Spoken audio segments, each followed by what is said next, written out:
Wallahu a'lam. Kita bedah. Bapak, Ibu, saudara-saudara sekalian yang mulia, kajian kita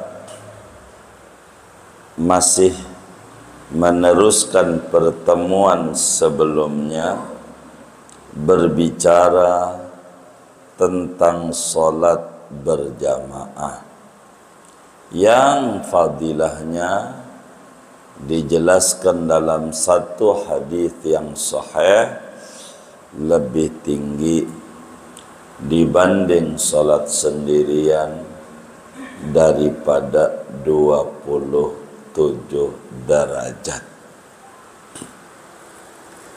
Ini berjamaah. Nah, pertemuan ini ada beberapa materi berjamaah. Yang pertama, orang laki-laki itu bagusan solat berjamaah di masjidkah ataukah bukan masjid begitu. Lalu banyakan mana ganjaran berjamaahnya? Ganjaran berjamaahnya dengan jumlah jamaah sedikit dan dengan jumlah jamaah yang banyak, begitu. Lalu apa fadilah solat berjamaah dan kapan diraih, dan apa fadilah takbiratul ihram dan kapan diraihnya, termasuk fadilah rakaat. Ini beberapa materi yang kita akan bedah dari kitab kita ini. Yang pertama tentang laki-laki terkait berjamaah. Wal jama'atu lirrijali fil masjidi afdalu. Kata Tuan Syekh, solat berjamaah itu paling afdal, ganjarannya paling besar bagi laki-laki bila mana dikerjakannya di masjid. Laki-laki berjamaah di masjid lebih gede ganjarannya dibanding di luar masjid. Ya, di rumah, di lapangan, di mana masjid lebih gede salat berjamaahnya bagi laki-laki. Dari mana dalilnya bahwa laki-laki itu lebih besar ganjarannya bila mana berjamaahnya di masjid? Dalam hadis yang diriwayatkan oleh Imamul Bukhari, di dalam Sahihul Bukhari-nya pun juga Imam Muslim di dalam Sahih Muslimnya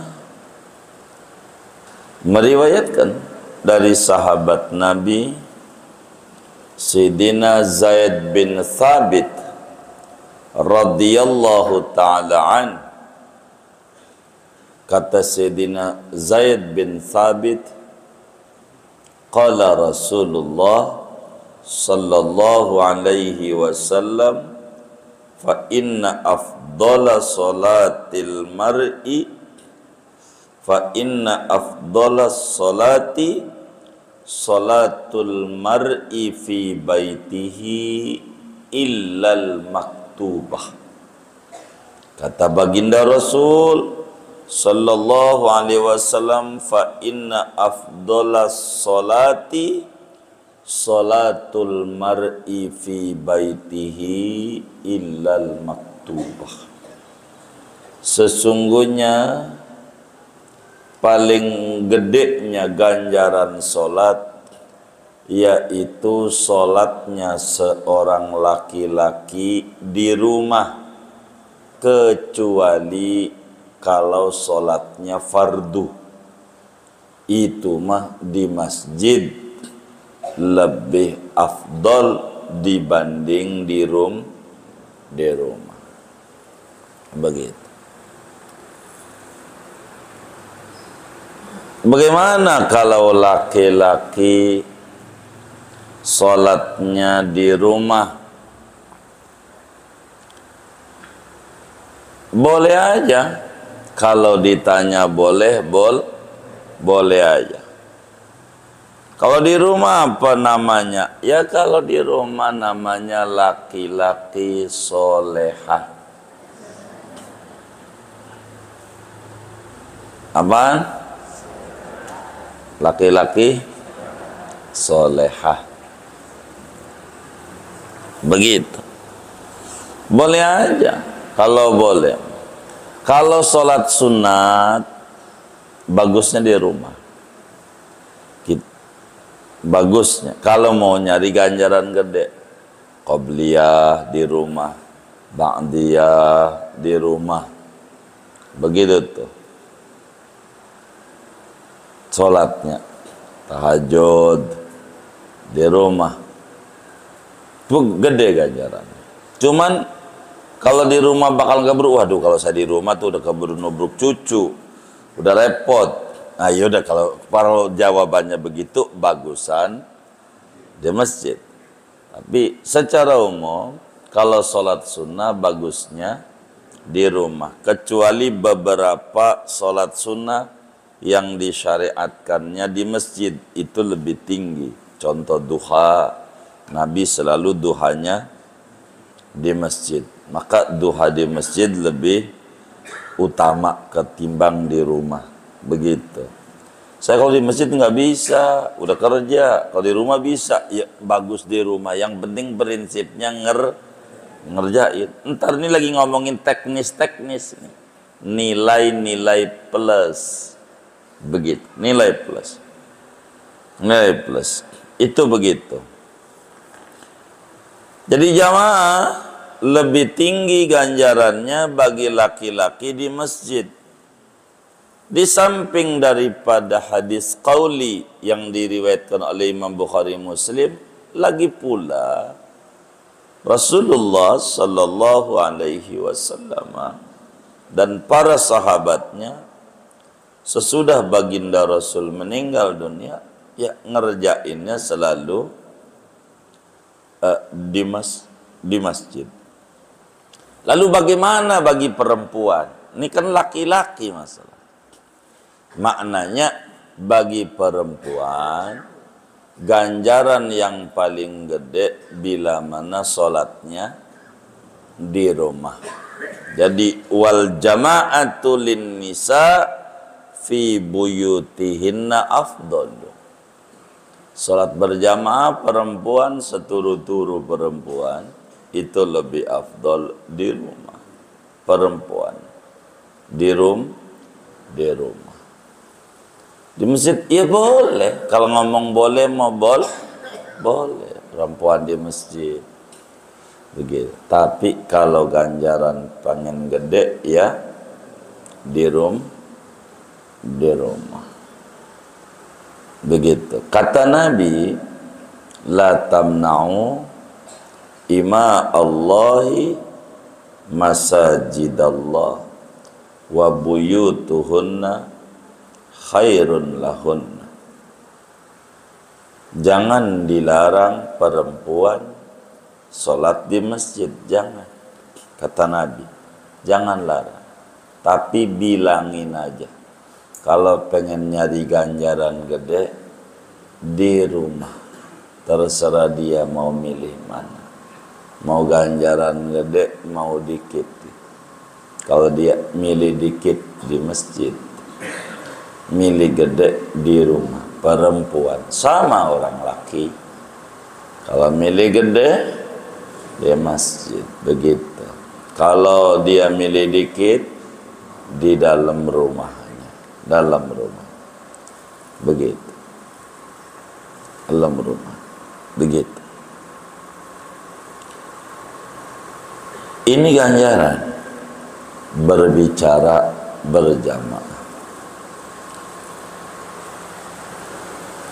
Lalu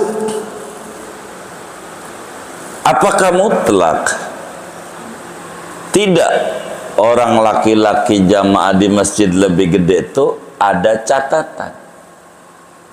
Dengan sholat di masjid lebih banyak ganjarannya bagi laki-laki. Catatannya bila mana di masjid itu jumlah jamaahnya lebih banyak dibanding di rumah. Kalau di rumah lebih banyak, biar gampang 10 makmumnya di rumah 10, di masjid cuman ada 2, merbot sama muadzin, 2 doang. Maka di rumah lebih afdal dibanding di masjid. Jadi hal yang perlu diperhatikan kalau pernak-pernik berjamaah, nilai plus berjamaah itu ada 3 nilai plus berjamaah. Yang pertama, al-fadilah al-muta'alliqah bidatil ibadah. Nilai plus yang hubungannya dengan ibadah yang dikerjakan, dengan ibadahnya. Itu 1. 2, al-fadilah al-muta'alliqah bizamanil ibadah. Nilai plus yang hubungannya dengan waktu pelaksanaan ibadah, waktunya. 3, al-fadilah al-muta'alliqah bimakanil ibadah. Nilai plus yang kaitannya dengan tempat pelaksanaan ibadah. 3 ini urutannya kayak begini. Pertama, zat ibadah. Kedua, waktu ibadah. Ketiga, tempat ibadah. Tempat. Aduan tempat nih. Sholat di masjid, nilai plus dari segi apa? Waktu. Oh, tempat. Dari segi tempat. Jumlah jamaah banyak, nilai plus dari segi tempat. Zat ibadah, keterkaitannya dengan ibadahnya. Maka tadi dibilang sholat di masjid artinya tempat tuh lebih tinggi bagi laki-laki dibanding di rumah. Kecuali bila mana di rumah jumlah jamaahnya, kecuali bila di rumah jumlah jamaahnya banyakkan, maka di rumah lebih afdal dibanding di masjid. Kenapa? Hah?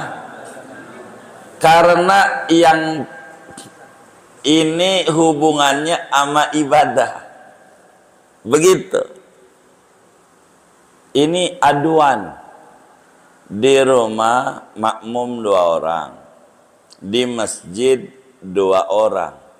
Sama-sama 2. Masih tinggian di masjid. Dia punya nilai plus. Di samping zat ibadah, tempat ibadah. Begitu.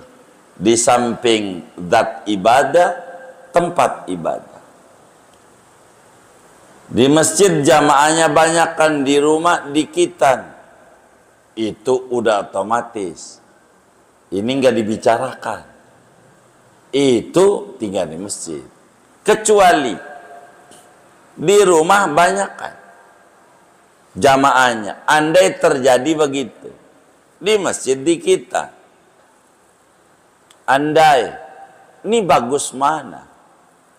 Dijawab oleh ulama, bila kayak begitu kasusnya, maka di rumah lebih afdal karena hubungannya dengan zat ibadah. Begitu, ibadahnya banyak. Andai begitu terjadi kayak begitu, andai terjadi, makanya di sini dibilang kecuali bila mana di rumah lebih banyak dibanding di masjid, maka ada aduan 2. Tinggian mana nilai plus ibadah dengan nilai plus tempat? Jawabannya tinggian nilai plus ibadah. Begitu. Tapi bila pertanyaannya tinggian mana nilai plus ibadah doang dengan nilai plus ibadah juga, tempat juga, tentu ibadah juga, tempat juga. Tempat juga. Contoh nih, contoh salat duha. Duha itu dari segi tempat Nabi ngerjainnya di masjid. Itu berarti nilai plus apa tuh? Tempat. Kedua, Nabi selalu ngerjainnya jam 9. Jam 9. Seringnya jam 9. Berarti kalau ngomong jam 9 nilai plus waktu. Tuh, nilai plus waktu. Jadi bagaimana nih? Yang bagus, ketika udah tahu begitu tuh, sholat duha tempatnya di masjid dan waktunya jam 9. Ini kagak lawan. Udah ganjarannya, udah kagak kehitung. Kagak kehitung. Begitu.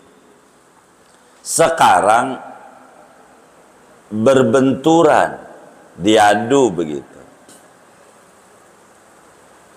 Kata kita, jam 9 sih bisa gua ngerjain.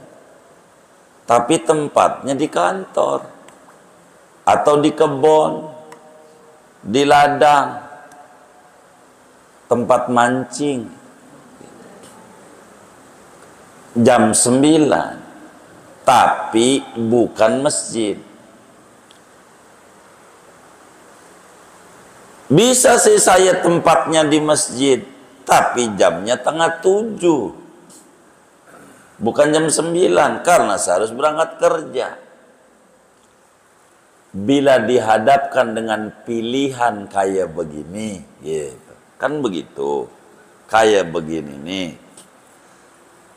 Yang mana yang harus dipilih? Bila pilihannya kayak begitu.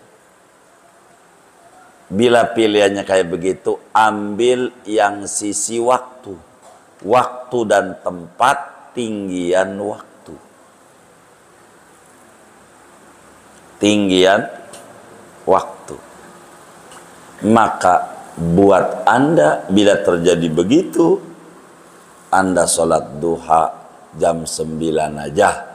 Walaupun bukan di masjid. Begitu. Kayak begitu.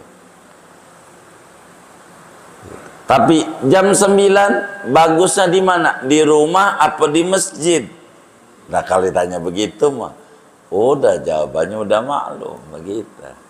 Ini urutannya. Jadi nilai plus tuh ibadah tuh pertama pada prinsip ibadahnya, 2 teknis waktu, 3 teknis tempat. Urutannya begitu. Jadi tempat sama waktu masih tinggian waktu.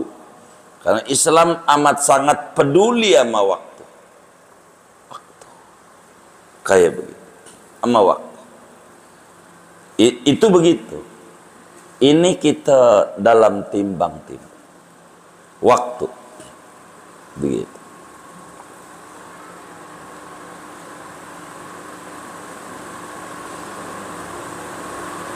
Itu begitu.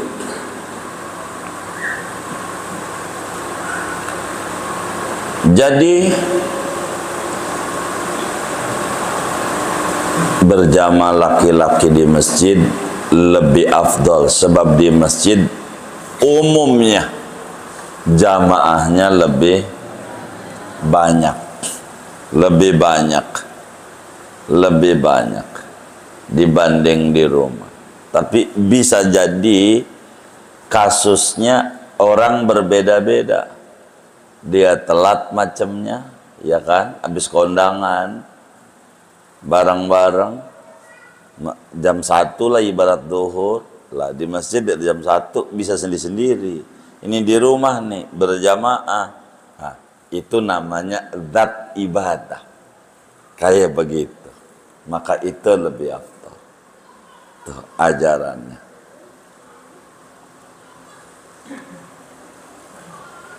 Kemudian wa ma kasurat jama'atuhu afdalu.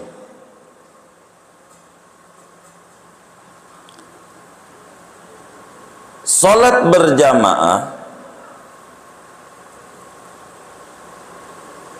lebih afdal, lebih utama manakala jamaahnya jauh lebih banyak. Manakala jamaahnya jauh lebih banyak.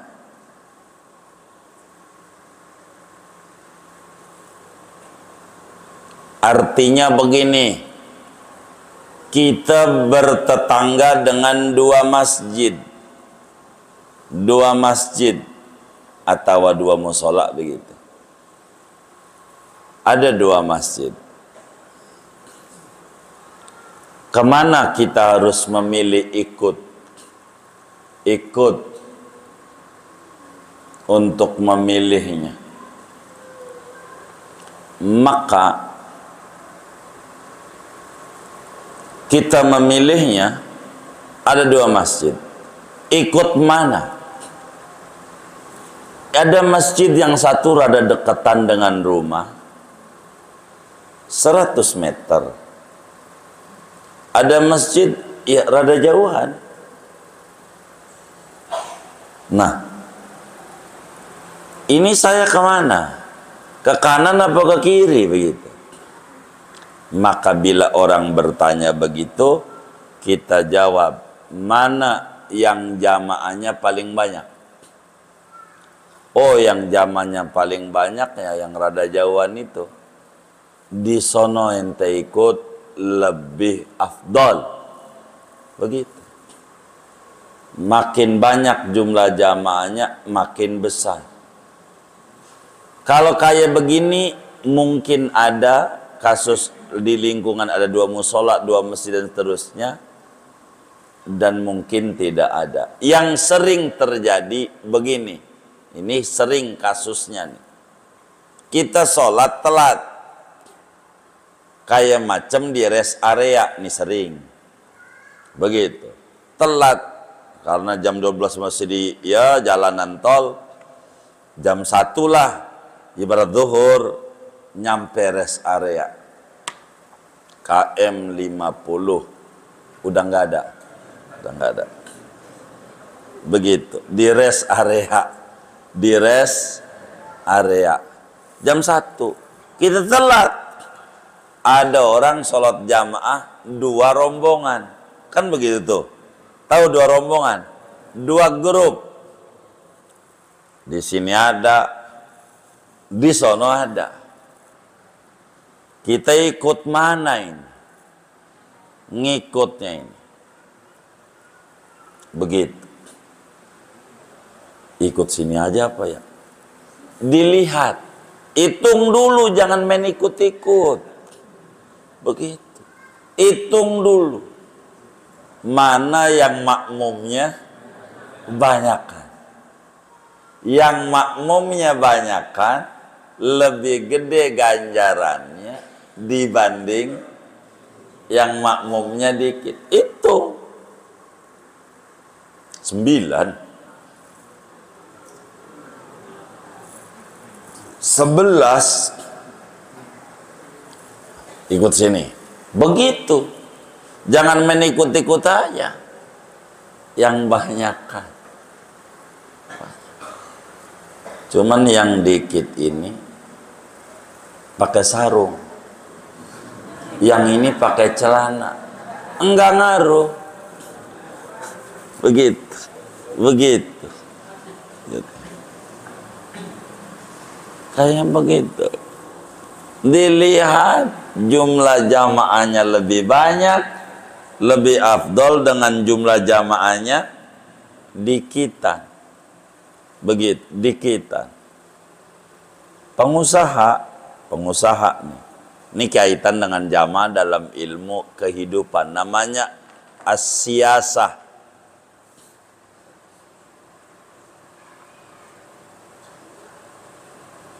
Ilmu politik. Kita ikut yang mana? Kita pengusaha. Lihat yang didukung partainya banyakkan mana? Ikut ono aja.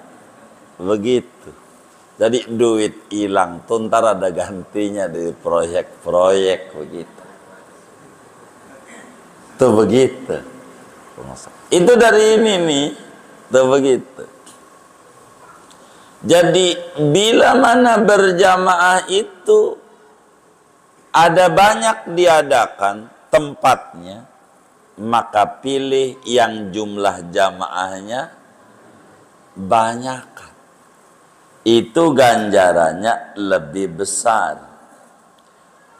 Dalam hadis yang diriwayatkan oleh Imam Abu Dawud di dalam sunannya pun juga Imamun Nasa'i meriwayatkan di dalam kitab sunannya dari Sayyidina Ubay bin Ka'ab radhiyallahu ta'ala anhu.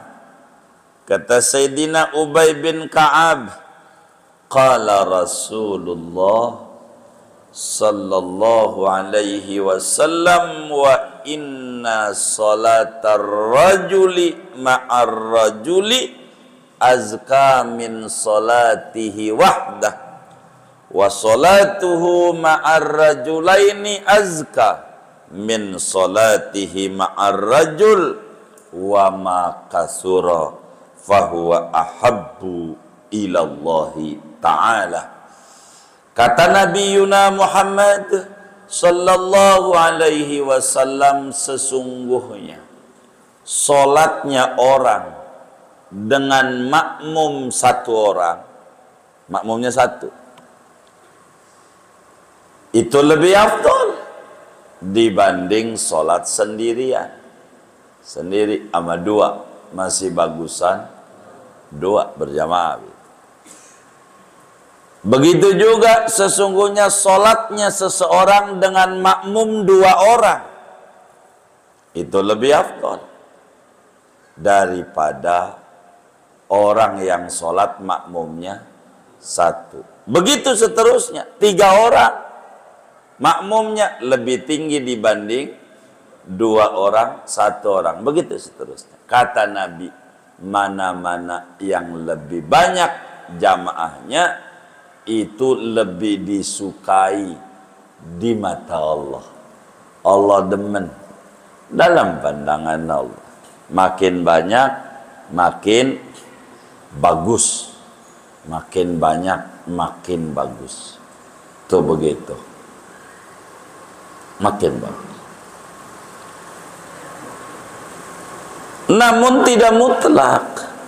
Jumlah jamaah banyak lebih afdal dibanding jumlah jamaah dikit, dengan catatan. Ada catatannya. Ada beberapa catatan jamaah dikit ganjarannya lebih besar dibanding jamaah banyak. Ada catatannya. Salat berjamaah makmumnya dikit, ama makmumnya banyak. Bisa jadi dalam beberapa kasus lebih gedean ganjarannya jumlah jamaahnya dikit dalam beberapa kasus. Jadi ajaran Islam itu selalu ada pengecualian ajarannya. Begitu. Artinya Islam itu datang tidak kaku. Tidak kaku Islam. Tidak kaku ajaran. Salat wajib diri. Mesti ada yang dikecualikan. Gitu. Begitu. Ya, dia sakit. Nggak bisa. Ya, lain cerita. Begitu. Selalu. Bangkai haram dimakan. Ada. Pengecualinya ada. Dalam kasus tertentu bisa saja. Begitu. Bisa saja. Begitu. Sehingga cara menyampaikan hukum enggak boleh kita dimutlakan. Harus diperinci. Ketika ada orang nanya, apa hukumnya makan bangkai? Enggak boleh kita langsung haram. Enggak boleh. Cara jawab dalam Islam ketika orang ada nanya, dipikirin dulu. Apa hukumnya makan bangkai? Begitu. Dilihat. Begitu jawabannya. Tar dulu. Makan bangkai ini bangkai apa? Kalau makan bangkai itu semacam bangkai ikan, boleh. Begitu. Kan dia menanyanya makan bangkai. Jadi yang gagah dan nyawanya namanya bangkai. Lah kan ikan boleh bangkainya. At-tahuru ma'uhu al-hillu maitatu. Air itu laut, air ya suci. Airnya laut. Halal bangkainya. Ya, ikan enggak apa-apa. Enggak, bukan itu yang saya maksud. Itu kan saya di tengah hutan. Saya kan lapar, makanan habis. Enggak ada, yang ada bangkai. Boleh enggak saya makan itu? Entar dulu. Tuh, agama tuh begitu. Entar dulu bagaimana? Lu kelaparan kagak? Ya belum sih, haram. Begitu. Tapi gua lapar. Kalau nggak makan itu mati. Boleh. Begitu. Kalau nambah, kagak boleh kalau nambah. Lu berarti doyan. Tuh, agama tuh diperinci gitu maksudnya. Enggak kaku tuh begitu. Ada aturan. Enggak boleh kita. Sekata-katanya enggak boleh. Begitu. Enggak boleh. Jadi dilihat tuh omongan tuh. Jangan langsung ditelan mentah-mentah. Repot.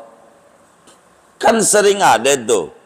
Jadi saudara, ini zaman akhir. Saya ajarin. Ini zaman akhir nih. Supaya antum pada jangan rusak. Nih rumus hidup ya. Rumus hidup. Kan banyak tuh potongan video. Zaman sekarang, apa judulnya TikTok kek, jadulnya begitu. Mau apa ke namanya?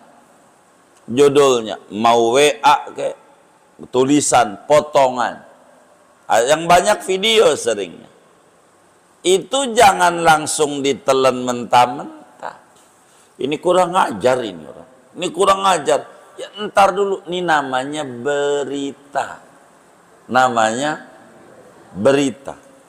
Berita itu mahtamala sidqa wal kadhib. Bisa benar, bisa tidak benar. Berita. Tujuan memberitakan macam-macam. Ada tujuannya menyampaikan kebenaran, ada tujuannya menggiring opini, ada tujuannya membuat gaduh, itu terserah mereka. Maka bila kita ada potongan video apa aja, ini terkesan menyimpang, terkesan. Jangan langsung, ini kacau, ini kacau. Tar dulu. Mana yang utuhnya, begitu. Jangan kita salah. Begitu. Salah memahaminya. Jangan. Bahaya. Itu yang kita harus perhatikan betul. Begitu. Ada kiai bilang, bila makmumnya semuanya pada pakai sarung BHS, semuanya makmum BHS semuanya, sementara imamnya gajah duduk, kagak sah sholatnya, kagak sah. Ini ustadz kacau ini, yang kagak gajah menghina sama orang. Bukan, maksudnya yang ngomong tuh imamnya gajah, lagi duduk lagi, bukan pakai sarung. Dia kagak ngomong begitu. Imamnya gajah duduk, begitu, bukan sarung, bukan. Jadi kalau ada kalimat-kalimat kayak begitu tuh, jangan langsung tuh, ini ajaran baru ini. Begitu, jangan, pikirin. Kalimat itu jangan ditelan mentah-mentah. Berita tuh begitu. Berita. Begitu. Ada orang udah hore-hore aja. Ini semifinal mau diulang. Mau diulang. Ini luar biasa ini.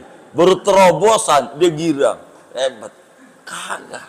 Itulah namanya berita. Bikin konten, yang penting orang nonton, dia naik, dia kagak mau pikirin mau bener mau salah tuh, begitu. Nah kita tuh cara berpikir tuh begitu, cerdaslah dikit, logika tuh. Apa iya kayak begitu, begitu. Yang kagak begitu kita.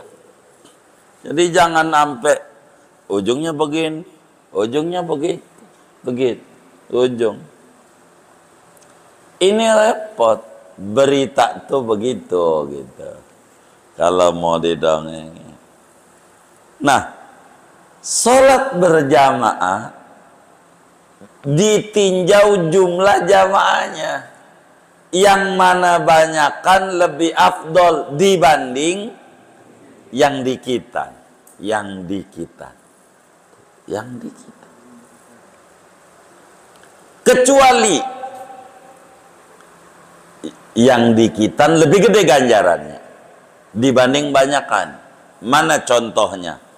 Bila mana imamnya semacam bermadhab Hanafi.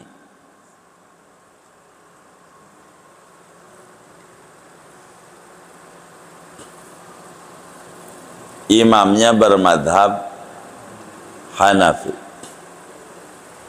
Imamnya lain madhab itu. Ada beberapa yang kita yakini sebagai rukun salat, dalam pandangan mereka bukan rukun, bukan rukun. Yang kayak begini maka bagusan yang semadhab, Begitu. Kecuali bakal timbul perselisihan besar, baru kita ikut aja. Begitu. Ini kan ada beberapa pandangan. Orang bermadzhab Hanafi itu pegang kemaluan nih wudhu kagak batal. Megang kemaluan. Itu madzhab Hanafi itu. Megang kemaluan tuh nggak batal. Alasannya kemaluan itu orhan tubuh. Anggota tubuh nggak? Anggota tubuh. Tangan anggota tubuh. Megang tangan batal nggak? Enggak, kan anggota tubuh. Megang kemaluan juga sama, kan sama-sama anggota tubuh. Enggak batal. Begitu, enggak batal.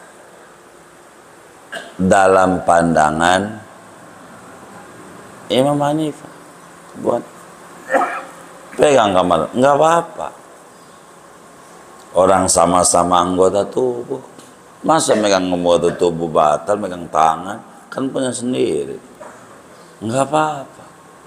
Begitu. Jadi habis wudhu dia pegang, gatal kemaluannya, lah dia pegang aja. Habis dia megang, dia sholat aja.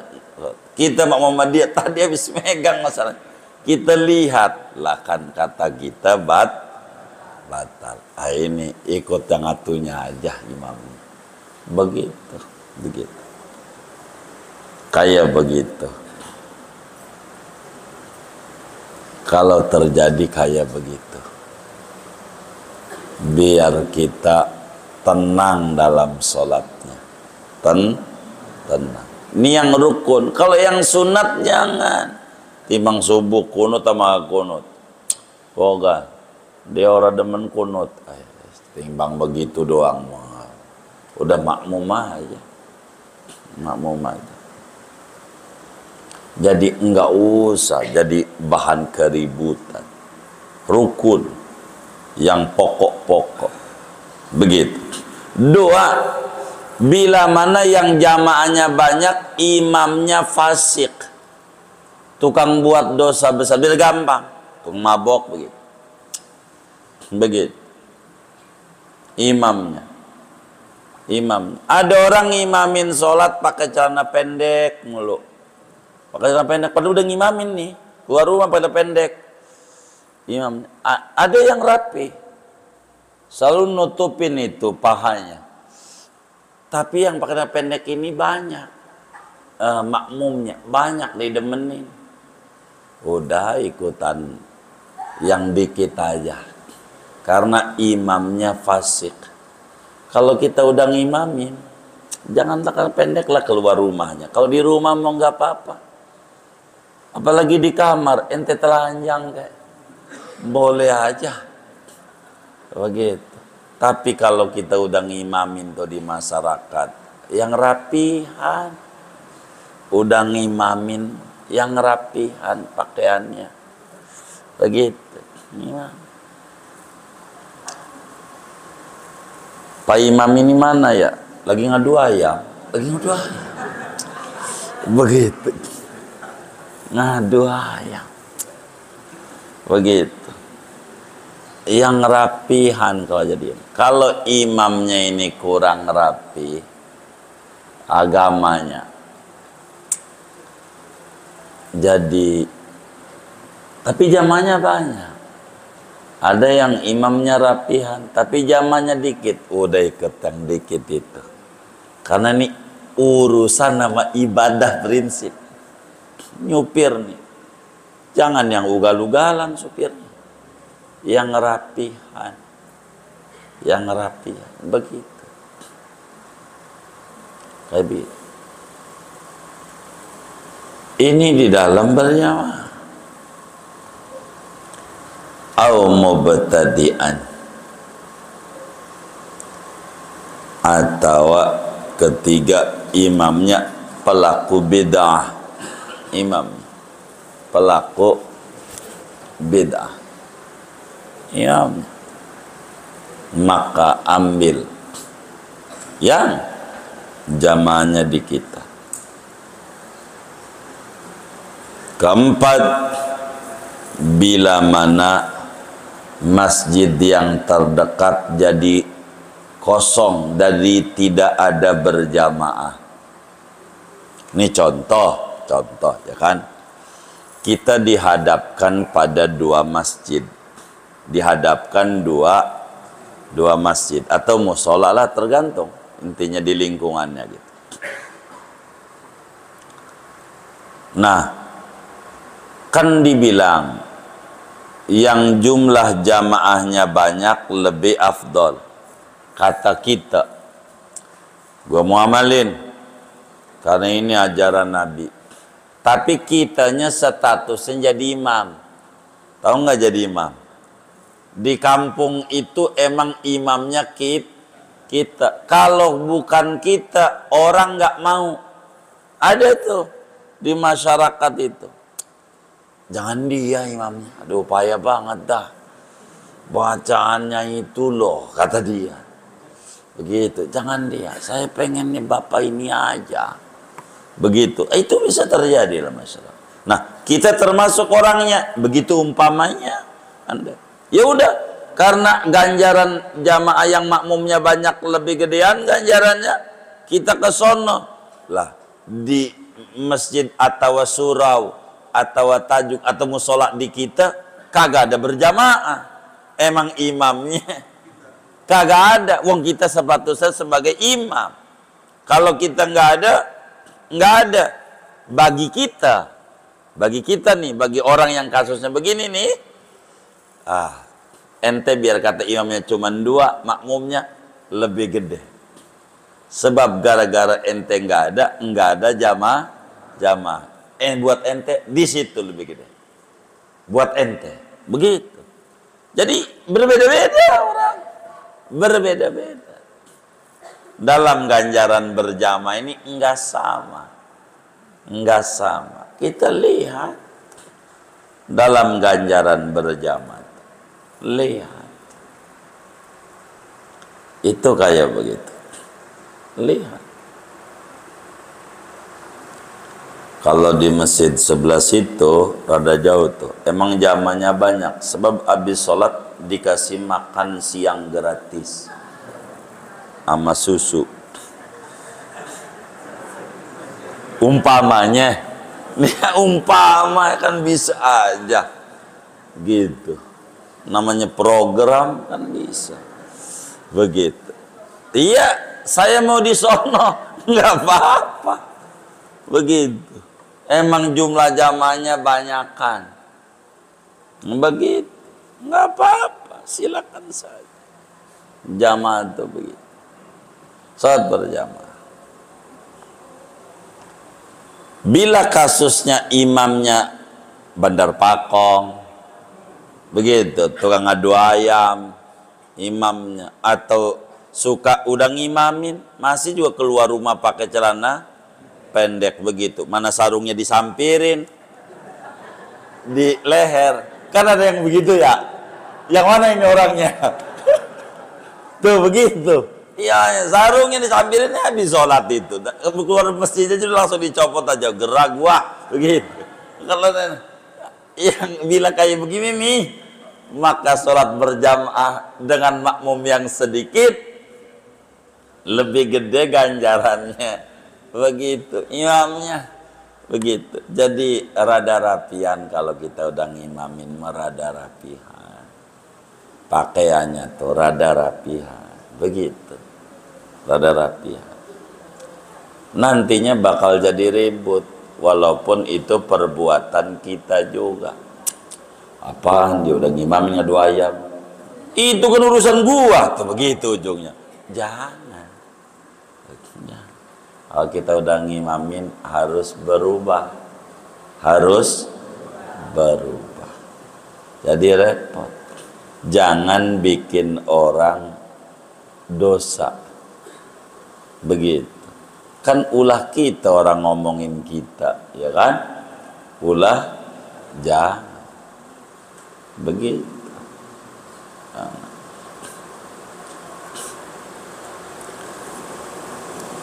Bagaimana bila hadapannya ada sholat berjamaah emang imamnya tukang adu ayam. Imamnya begitu, tukang adu ayam. Imamnya milih sholat dewekan, milih ngadu ayam, begitu. Udah berjamaah lebih afdol meski imamnya tukang adu ayam dibanding sendiri.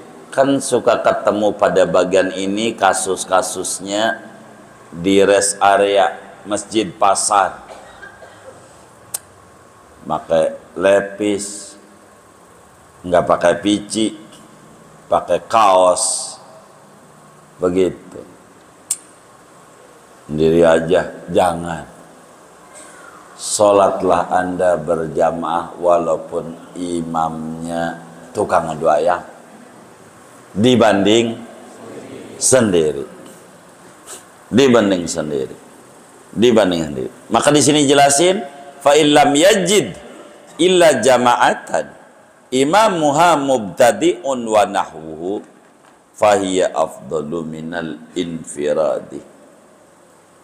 Kalau kagak didapat, kecuali kalau didapatnya emang imamnya pelaku bid'ah atau fasik, ya biar gampang, tukang adu ayam umpama imamnya, maka tetap sholat berjamaah lebih besar ganjarannya. Sholli khalfa barrin au fajr, sholli khalfa birrin au fajr. Salatlah Anda berjamaah baik di belakang orang bagus maupun orang yang kurang bagus kehidupannya. Yang penting sholat berjamaah, begitu. Pelan-pelan. Ini kan berbicara perbandingan dan perbandingan. Wa tudrakul jama'atu, watudraku, mungkin saya harus tutup di watudraku. Buat tanya jawab, ada tanya jawab enggak ya? Ada. Iya baik. Kalau ada, saya mau tutup segini. Watudraku pertemuan mendatang. Sebab ada fadilah berjamaah, fadilah rakaat, fadilah takbiratul ihram. Nanti ini berbeda-beda bila ada tanya jawab. Artinya ruangnya ada. Baik. Kita buat ini, ada yang ditanya mungkin dari materi ini atau ada tuh Bapak kita. Assalamualaikum warahmatullahi wabarakatuh. Waalaikumsalam. Pak Kiai, kemarin waktu bulan Ramadan, misalkan kita nggak berasa batal, cuman mungkin barangkali ada hal yang bisa membatalkan puasa. Lantas itu perlu dikodok apa enggak? Yang kedua, kalau kita lagi puasa di rumah sakit diambil darah untuk keperluan lab misalkan, itu batal nggak kebanyakan? Terima kasih. Assalamualaikum warahmatullahi wabarakatuh. Waalaikumsalam warahmatullahi wabarakatuh. Jadi orang yang sedang puasa diambil darahnya, ini puasanya batal tidak? Tidak batal. Dengan diambil darah itu tidak batal. Hanya hukumnya ada yang makruh, ada yang tidak. Kalau semacam bekam, mana lagi ya, donor darah, ini makruh, menyebabkan dia tambah lemes dengan darahnya dibuang. Tapi kalau sekadar sampel doang, orang mau periksaan tuh, cetik doang, yang kayak begitu, enggak apa-apa. Hajat, enggak makruh, batal tentu tidak. Diambil sampel darah, enggak batal puasa, enggak. Itu bagaimana orang tua bilang, lu jangan main pisau, lagi puasa lu kalau main pisau, bakal keluar darah, batal. Ini mah orang tua nakut-nakutin anak. keluar darah batal tuh nakut-nakutin anak. Dia puasa tuh lemes sih, orang tuanya tuh babanya pengen tiduran. Kalau begitu kok ngeganggu dia tidur. Kalau dia keluar darah gitu. Jangan bisa keluar darah. Itu maknanya nasihat. Begitu. Ini begitu juga nangis. Jangan nangis, batal. Begitu. Begitu. Itu maksudnya orang puasa tuh kalau suara kenceng-kenceng berisik tuh puyeng gitu. Puyeng. Ini mau ilmunya orang dulu. Ilmunya orang dulu. Yang nggak bisa dipakai di zaman sekarang, nggak bisa. Begitu. Lebih cerdas anaknya dibanding orang tuanya. Begitu. Minta duit nggak dikasih, nangis, batal. Yes, batal. Maka, waduh, dikata batal, yes, repot ini. Ini cerdas bocahnya dikata batal. Ya udah kalau udah batal makan aja gua. Jangan, katanya batal. Begitu. Ini nggak bisa dipakai di zaman sekarang. Bocahnya cerdasan, repot. Dikata begitu. Dikata marah, batal, langsung makan. Begitu. Jadi ini zaman akhir. Zaman akhir. Itu begitu. Jadi diambil darah untuk sampel daripada kita. Ya cek darah, agak macam. Lagi puasa tidak membatalkan puasa. Begitu, tidak. Diambil darah. Itu begitu. Di dalam mazhab kita Imam Syafi'i. Kemudian bagaimana kalau puasa itu kita ada hal-hal yang membuat puasa itu batal. Puasa. Begitu. Sehingga puasa kita batal. Apakah penyebabnya puasa batal? Dianggap merokok enggak batal. Pikiran dia merokok enggak batal. Kan dia enggak masuk ke perut. Kata dia umumnya. Maka dia bilang nggak batal. Pas dia tahu, oh batal. Ini bagaimana ini? Ya dikodok, kan batal. Kalau kasus pertanyaan tuh kayak begitu macamnya. Gitu. Tapi kawan-kawan saya ini yang luar biasa. Kawan-kawan saya. Ini luar biasa. Jadi kalau ngerokok saban hari nggak pernah ngeluarin duit. Ngeluarin nyasep. Gitu. Nggak ada. Itu panglima orang. Benar. Jadi hukumnya bila kita lagi puasa Ramadan ke Senin Kamis ke, lalu ada hal yang membatalkan puasa, maka tentu kudu diqadha. Karena puasa kita batal adanya. Tapi kalau cuman membatalkan fadilah, nilai atau ganjaran puasa, tidak disuruh qadha. Bohong. Kan hilang ganjarannya dengan bohong. Sampai mana bang? Udah deket, jauh padahal lagi puasa. Kan ada yang kayak begitu tuh, yang angkat handphone ya. Ada. Begitu. Lagi puasa, kan ini bohong, ganjarannya hilang. Ini mah enggak wajib qadha, enggak, karena yang batal ganjaran, bukan zat ibadah. Ganjaran itu begitu, enggak qadha. Ala kulli hal, bila nyata di Ramadan itu puasa kita ada yang batal, maka diqadha. Qadhanya bagaimana? Qadhanya buru-buru atau tidak, tergantung. Bila yang membatalkan itu penyebabnya unsurnya sengaja, maka buru-burunya wajib adanya. Bila tidak ada unsur kesengajaan, maka buru-burunya sunat, lebih bagus. Meski dilambat-lambat kagak ngapa. Yang penting prinsipnya qadha sebelum masuk Ramadan mendatang. Kayak ibu-ibu kita kan bukan mau kita seminggu saya menanti qadhanya nanti aja, habis Syawal habis sayang masalahnya ada rangginang begitu, ada nastar ini, sayang saya nanti aja bareng sama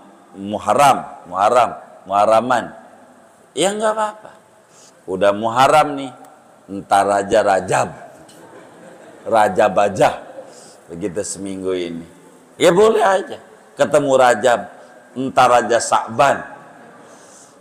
ketemu Sa'ban. Ini udah tanggal 20. Udah nggak ada tawar-menawar. Ente kudu nggak boleh entar aja. Udah nggak ada waktu ente. Tinggal 10 hari lagi. Waktu ente cuman tinggal 3 hari. Begitu kelebihannya. Udah kudu, udah mepet. Kan ada yang model kayak begitu ibu-ibu kalau ngodoin puasa Ramadan kayak begitu, ada nggak? Yang mana nih orangnya? Tuh begitu. Jadi hukumnya bila nyata-nyata puasa kita ada yang batal, maka wajib diqadha. Kurang lebih demikian. Wallahu a'lam. Baik. Assalamualaikum warahmatullahi wabarakatuh. Waalaikumsalam. Bertanya ini guru, kita kan sering kasus ya, artinya kita pergi keluar kota kemana, terus kita berjamaah di rest area atau di mana gitu. Sementara di rest area itu banyak sekali kelompok-kelompok berjamaah. Nah kita sendiri misalkan mau ikut tapi rest area akhir gitu. Iya baik. Iya iya. Cakep. Apa namanya? Ya salam dulu. Iya baik. Jadi kalau kita ketemu 2 orang, artinya kita ada 2 orang lah dengan teman kita. Teman kita ini bisa semobil ataukah orang lain, intinya ada orang 2. Begitu. Ini ada sholat berjamaah, enggak di rest area, enggak di perkampungan, sama aja. Begitu. Bila mana imamnya udah tasyahud akhir, ya kan kita bisa intip dari duduknya dia. Duduknya tawarruk kan begitu. Oh pada tawarruk, tasyahud akhir. Kita datang serombongan. Ya serombongan itu minimal 2 orang. Yang disebut rombongan pada bab berjamaah nih. Kita 2 orang. Maka jangan langsung ikut, jangan. Ama jamaah yang lagi tasyahud akhir tuh jangan. Dikit ganjar dikit. Ini yang ditanya ini, yang lanjutan tadi tuh, fadilah berjamaah, fadilah takbiratul ihram, fadilah rakaat. Ini yang ditanya oleh abang kita ini. Jadi kalau imamnya tasyahud akhir, kita ada temennya yang bakalan jangan berjamaah, diri aja, tunggu sampai salam. Kalau udah assalamualaikum warahmatullahi baru qomat. Itu ganjarannya lebih gede bagi dia. Lebih gede ganjarannya karena ikut berjamaahnya dari awal. Ini kan makmumnya banyak. Ada 20. Ini kan 2 orang di ujung. Kalau ikut di ujung, enggak enak. Dari awal. Dapat fadilah takbiratul ihram, dapat fadilah rakaat, dapat fadilah jamaah. Ini cuman dapat fadilah jamaah doang dikit. Begitu. Termasuk di rest area. Begitu. Dilihat. Maka kalau udah tasyahud akhir, udah kita jangan ikut. Jangan ikut. Ntar nanti jangan bikin jamaah begitu sebelum turun. Begitu, sebelum turun dulu. Udah turun baru boleh naik. Boleh naik. Ini mah udah nggak usah turun, cuti aja boleh naik begitu. Ngacak-acak aja begitu. Turun dulu, turun. Dia udah salam baru kita qomat. Pokoknya kalau syariah ada orang sholat berjamaah udah ikut aja yang ada begitu. Tapi dilihat sama kita mengikutnya tuh.